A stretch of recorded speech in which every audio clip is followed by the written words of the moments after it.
Today we're talking about one of the things we get so many questions about. How do you move to Japan? How do you get settled in? All kinds of tips we're going to share with you that we've learned through 10 years of living in Japan. Here we go.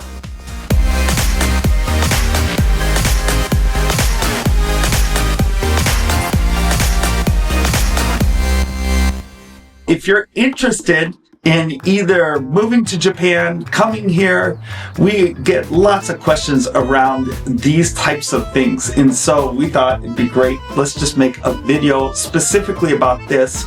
We moved here 10 years ago. 11 years ago. But in that time, things have changed quite a bit. So what's it like today if you're going to move? First things first, we always recommend that you visit first. Before you think, oh, I want to move there, I want to live there, I want to do all this kind of stuff, first visit. And not even just like a 1 to 2 week visit, longer visit. You can get a tourist visa for 3 months. You can go out of the country, come back in for another 3 months. So you can stay practically 6 months. So if your job allows you to, and your family conditions, I would recommend you come for at least 3 months and try it out, because that'll get you a little more into a routine and you can see if it's a good fit for you.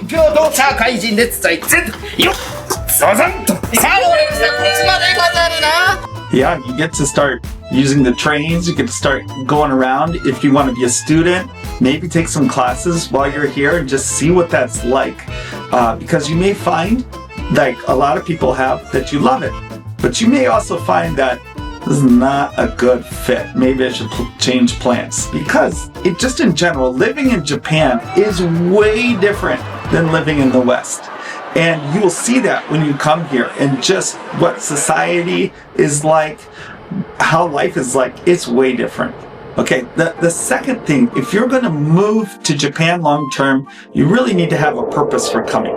And when I say a purpose, this has a lot to do with getting a visa. You need a visa to come into Japan. And generally speaking, whatever your purpose is, that will be what gets you your visa. So if you're coming for school, for example, then a school will get you a student visa. If you're coming to work, then that job will get you a work visa. In our case, we came a religious organization, a church, and so that organization got us a religious activities visa. But there's tons of different visas, there's different ways to come, but in general, it's not just like, hey, I want to move to Japan, let's just go. No, you need to have some sort of organization that will back you, because they're going to verify that you're going to have enough finances and resources to continue living in Japan. That's a big deal. Yeah, and there's also, like, they just added a nomad workers visa. So they're constantly adding new things. So it's important to check out what the options currently are, because there are lots of options that we've never researched because we don't need to, but we're here. Let's say you get through all those kinds of things, you're ready to move. Now, number 3 is a biggie. Finding a place to live, find a residence. And that can be a huge challenge for foreigners in Japan. First of all, their expectations of what housing is like, what the renters are supposed to do, all these kinds of things are very specific to Japan. So a lot of places won't even rent to foreigners just because we don't understand those things when we first move here. Live here a little bit, you start to understand some of those things. And the homeowners who you rent from want to be able to communicate with you. So if you speak no Japanese, that's a huge barrier, and it's a lot harder to rent places. Some things that some of our friends have done, which has worked really well, is they've rented an Airbnb when they first come. And they start to get to know an area, start to see what their life is going to be like. And then after a while, then they know, oh, I would really like to live here. Or that seems like a good price for that apartment. Or that seems like a good location. And it gives a little bit of a buffer zone to figure out what you want to do. Although an Airbnb is more for if you're coming as a family, because as a single person, you can get a share house. And they have those all over. And you can rent one room in a complex and you have a shared kitchen, living space. So it's really ideal for singles because you get to know people because it's kind of like a dorm life, but not. It's cheaper because it's just one room. Generally speaking, wherever you move, the closer you are to a train station, the more expensive it gets. And the closer you get into the heart of Tokyo, the more expensive it gets. So depending on your budget, you're going to want to keep that in mind as you're looking for a place to live.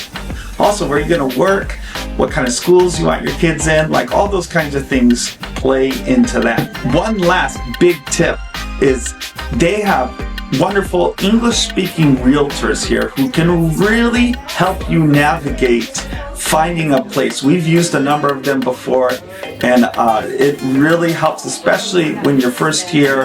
You're learning the culture, you're learning the language. A big help. And every train station has realtor shops around just everywhere. So they might not have an English-speaking one, but I'm sure there's a shop right next door that might. So walk around, explore, find one. Okay, now if you're going to be staying long term, one thing I would highly suggest is to consider putting your kids into Japanese schools. And the reason I say that is if your kids are young, like ours were, when we moved here, we put them into a Japanese kindergarten right away. Then they came up through the Japanese elementary schools, and it was great for them learning Japanese. They picked it up fluently, naturally, and the school system is very different than a Western school system because a lot of it is it's just repetition, it's learning, it's memorizing. However, they feel equally comfortable in Japanese culture, or in our house, we speak English. So they keep up with the English, and not only the English, but just kind of that Western culture as well. But they can do either one, and that is a really cool ability to have. And we put them into the public schools, which are neighborhood schools. So then all the friends that they made all live around us. So after school, our kids spend hours playing with their friends in the parks. And then in our neighborhood, the bells ring at 5 o'clock. Different parts of Japan, they ring at different times. But ours, 5 o'clock, all around the city, the bells ring. So all the kids know it's time to go home. But it's great because all their friends go to their school, but they also live in our neighborhoods. Joshua, look where you're walking here, huh? Your sisters walked the same way before you. And now you get to walk this way, huh? And that kind of leads to the next point. Okay, here's number 5 that we have. It's to find helpful people. If you're looking out for them, you will find them. Everywhere that we've moved, especially when we first moved here, there were people who were super helpful. And they're like, did you understand this? Did you get this? And sometimes they didn't even speak English, but they would be super helpful for connecting you to whoever you need to talk to helping you figure out what that form was that you got sent through the mail or through the school. And we wouldn't have made it without those super helpful people. No. Yeah. And everything here, so much still is, you have to fill out a form. Paper form, literal paper form. Nothing's digital. So it's just lots of forms to fill out every school year with your kids. The more kids you have, the more forms you have. So my friends, some of them speak very little English, but they would Google Translate things for me or help me figure out things, go with me, and friends are the best. And a lot of them were just my neighbors. You know, when you move in, smile at everyone, be nice, don't be freaky, creepy, too friendly, be nice. Japan's amazing as far as that goes. It is. There's a lot of helpful, friendly people here. Okay, number 6. Now, this is very important here in Japan, is to keep up with the requirements. And what I mean by that is there's a lot of paperwork. to get your visa, there's a lot of paperwork. Once you get here, you're registering with a lot of different, like with the city that you live in, you're getting a cell phone, you're hopefully getting a place to stay, all those kinds of things. Japanese pension system, health insurance. Oh my goodness. There's a lot of paperwork and you need to keep up with it. Especially if you want to become a permanent resident later on, they're going to look to see, did you keep up with your paperwork? Did you pay your taxes? Did you do all these things that you were supposed to do? On that note, taxes. Now, taxes for us as Americans, we pay in America and we also pay here in Japan. So the first couple of years here, we were doing our taxes ourselves. Well, Aunt Ruth was doing them. And then somebody suggested to us a place online called Taxes for Expats. And Ruth started chatting with them. Yes, and they are the best company. They can help you, but they were so knowledgeable about the treaty between Japan and the US. So some things that, like if I pay in Japan, the US has a treaty, so it discounts for my taxes, or I don't have to fill out something, or I still have to file, but I don't have to pay. And all of that just got to be so complicated. And then when I got in touch with them, they just answered all my questions. And we had moved from Brazil, which is very different tax system. So they actually helped me amend some of my taxes. And I was able to get actual child credit back that I had not gotten in previous years because of moving from Brazil to Japan. So they were amazing. And I highly, highly recommend them. This year, they contacted us to have a partnership with them, and we've already been using them for a while. Full disclosure, they said, hey, we'll do your taxes for free for you this year if you will share this with your audience. And we said, we're really grateful and we really want to do that because we've been using it and they've saved us so much money. And so we're going to give a link down there. And headache, they saved me so much. You have peace of mind that it's done right. And it's always nice when they go back and say, hey, you could have saved a lot more money. And you're like, wow, at least just knowing you get it done right is huge. And they keep up with all the laws. So a couple years ago, I can't remember when, Nate went to the States on business by himself. Well, in the past, we had to pay state taxes in our state because he had been on business. But then a year or two ago, maybe last year when I filed, I was like, I need to fill out the state form because Nate went, and they're like, oh no, that law has changed. So they keep up on things, and I would have filed the state tax and paid for that filing, but they saved me that too. So I love them. I've been using them for probably 7 years. And then they contacted us this year, which is amazing. Yeah, that's great. Thanks, Taxes for Expats. So make sure to click on the link. You'll get a coupon for $25 off your first filing, which is really nice, and you'll help us out as a channel as well. But you also have to file Japanese taxes. They do not do that part. They file our American taxes. So if you are long-term in Japan, you do have to file taxes. You file here first, and then you file in the US in April. And Japanese taxes is a whole other ballgame. Well, it's all in Japanese, so. But most places, most companies, organizations, different things like that will do your Japanese taxes for you. But in some instances, you'll have to do them yourself. That's a different video. Woo. Well, make sure you do them. Number 7, and maybe this could have been sooner, but if you're going to live here long term, learn Japanese. There's a lot of situations, if you work in an English-speaking environment, or even just getting around Tokyo or other major cities, you can rely on just English and get things done. However, if you're going to be living in Japan, then learning Japanese should become your new favorite hobby. No matter what's going on in our lives, we have always been studying Japanese. Yoroshiku. What do you think? It was a wonderful class, but I have splitting headache. So much to learn.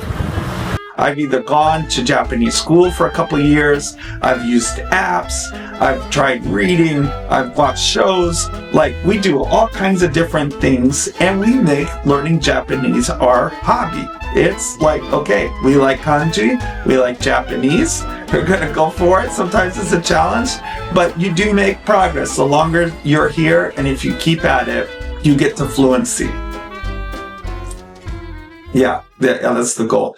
I admire these people who can come over. If you can come over single and just immerse yourself in Japanese, you can really speed up the learning process to just a couple of years. Whereas for us, with kids, with work, with all these things, it's been more or less a part-time studying of it, and that takes longer, but it's still worth it. Yeah.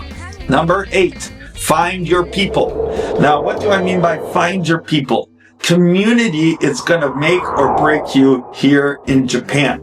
If you're working at an office, you're going to have a community of people that get together. That's awesome. If you're living in a community, your kids are going to school, you're going to find a community with those people kind of like that finding the helpful people. For us, what has been huge is our community at our local church, Paz Church. It's bilingual, so we have Japanese people there, we have international Americans, people from all over the world really go there. But inside a community like that, you are going to get so much help when something comes up and you're like, I don't know how to deal with this. If you have a group of people, you find your people, they're going to really help you with that. It could be an online community, it could be something like that. I have a mom's group that I go to once a week, English, Japanese, and sometimes I have school paper that my kids brought home from school and I do not know what it means. So I'll take it to that group on Wednesday mornings and I'll be like, can one of you help me with this? And our struggles with raising kids and just everything. It's fun to have a group of people you can rely on. And it takes work usually to make those connections. It takes work to get into a community more than just doing your own thing. But there will come a time that you'll be really thankful you have one. Okay, the last 2. Here we go. Number 9 is explore. Here's something. Once you get into life here, everything is so go, go, go. Busy schedules. It can be easy to lose that sense of exploration. Like, I want to go out and see what Japan is like. I want to get out of the city. I want to take my family out there, or I just want to go on a trip or something like that. But Japan is so beautiful and it's amazing. And it's a shame if you live here and you don't actually go out to explore these places, to really get to know Japan. We absolutely love doing it, even though it's a lot of work and our schedules sometimes don't allow for it. We always try to make it a priority. Yeah, and within a couple hours, you can visit so many prefectures because Japan's not that huge of a country, but the train system is amazing. So you can get a Shinkansen and go, or flights. Even just getting around in Japan is a lot of fun. So, which takes us to the last point. And in some ways, I think this is the most important. But have fun. Obviously, life is not just all about having fun. But if you're coming to Japan, chances are you have some sort of sense of adventure. You have some sort of desire to live in a different country, to get to know what Japan is like, get to know the people here, and all those things are good things. But if at some point along the way it becomes such drudgery and so difficult, you need to reevaluate things and just, hey, if I'm not having fun anymore, why not? Yeah, there are difficult seasons in life. I get that. No matter where you live, you're going to have difficult seasons in life. But if that difficult season is like, just becomes almost like a permanent thing, then you need to reevaluate what's going on here, and recapture that sense of awe, of fun, of wow, I get to live in Japan. We tell our kids that all the time. This is so cool. Not only are you American and you know what it's like there, but you also get to live in Japan. You're learning Japanese, you have Japanese friends, but you also have American friends and family, and it's just an amazing experience. It's very difficult to adapt, but it is well worth it in the end. All right, we are marching towards 500,000 subscribers. That's our next goal. And I've looked, over 2/3 of the people, over 66% of the people that are watching our videos are not subscribed. So if that's you, please give us a big thank you. Help us out. Click that subscribe button. It really does help us out. I think if people did that on this video alone will take us over 200,000 subscribers. But we really appreciate all of you. Thanks for your support. And we're going to have a great year this year. A lot of fun, a lot of helpful videos, and a lot of great stuff is coming your way. So from our family to yours, thanks so much. And we'll see you next time on Life in Japan. Bye-bye. Okay, bye-bye. Did you see my hair? It's cute, right? Okay, thank you, bye. We need money. They need money. Oh, you need carding? You maybe? Dude! People want to know about the Wider Kids. I can't see your head. The Wider Kids. Oh, the Wider Kids. People want to know about the Wider Kids, so we have some answers for you. Yahoo! Tell us if you want us to make another video of that, because that was fun. That was fun. We should do that again. That's a great idea. Like and subscribe if you want that.